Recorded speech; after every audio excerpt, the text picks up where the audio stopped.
નમસ્તે, મારું નામ સિરોયા રેનીસા વિપુલભાઈ છે. હું શ્રી આરુણી શૈક્ષણિક સંકુલમાંથી અભ્યાસ કરું છું અને આજે અહીંયા અમે શિબિર માટે આવેલા છીએ. 2 દિવસની અમારી શિબિર છે.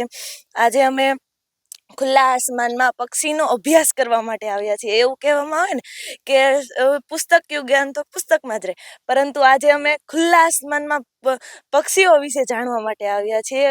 અહીંયા મેં કહ્યું કે 325 જેટલા પક્ષીઓ હશે એમ, એટલે એને અમે દૂરબીનથી જોવા આવ્યા છીએ, એની મુમેન્ટ્સ જોવા આવ્યા છીએ.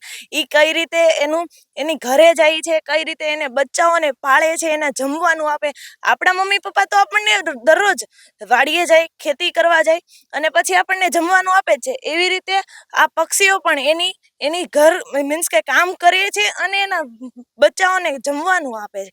અને એ બધું અમને દૂરબીનથી જોયું ને તો ત્યારે અમને એવું થયું કે નહીં, આ કુદરતી જે વાતાવરણ હોય ને એ બીજે ક્યાંય ના મળે, આવી જગ્યાએ જ મળે. Thank you.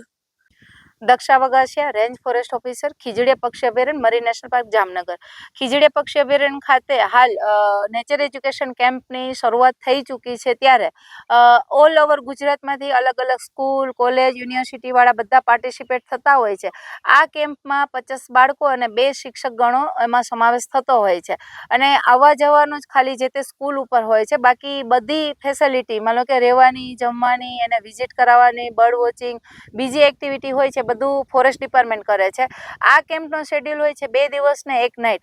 આમાં જોઈએ તો શેડ્યુલમાં શું એક્ટિવિટી કરાવીએ છીએ, તો માનો કે પરિચય હોય છે, વન્યજીવો અને વૃક્ષોનું મહત્વ હોય છે, એની સાથે ટ્રેકિંગ સાથે પક્ષી દર્શન, પાછું જે ઇન્ટરપ્રિટેશન સેન્ટર છે એની મુલાકાત, વાઇલ્ડલાઇફની મૂવી, એની સાથે રાતે કેમ્પ ફાયરમાં આપણી સાંસ્કૃતિક એક્ટિવિટી થતી હોય છે. એની સાથે મેડિટેશન બી કરાવતા હોય છે.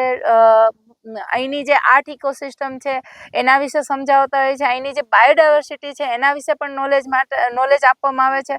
ખાસ કરીને જે સ્ટુડન્ટ લાઈફ છે એમાં એક અવેર કરવા માટે કે એક પ્રકૃતિ અને વન્યજીવો આપણા લાઈફમાં શું ઇમ્પોર્ટન્ટ છે ને આપણો જે માણસ તરીકે આપણો એના માટેનો શું મોસ્ટ ઇમ્પોર્ટન્ટ રોલ છે એ સમજાવવા માટેનો મેન આ પ્રાકૃતિક શિક્ષણ શિબિરનો હેતુ છે, કે જેથી કરીને બાળકો મોટા થઈ અને પ્રકૃતિમાં કંઈક ને કંઈક પોતાનું યોગદાન આપે અને જે પક્ષીઓ છે, વન્યજીવો છે એના વિશે જાણી શકે.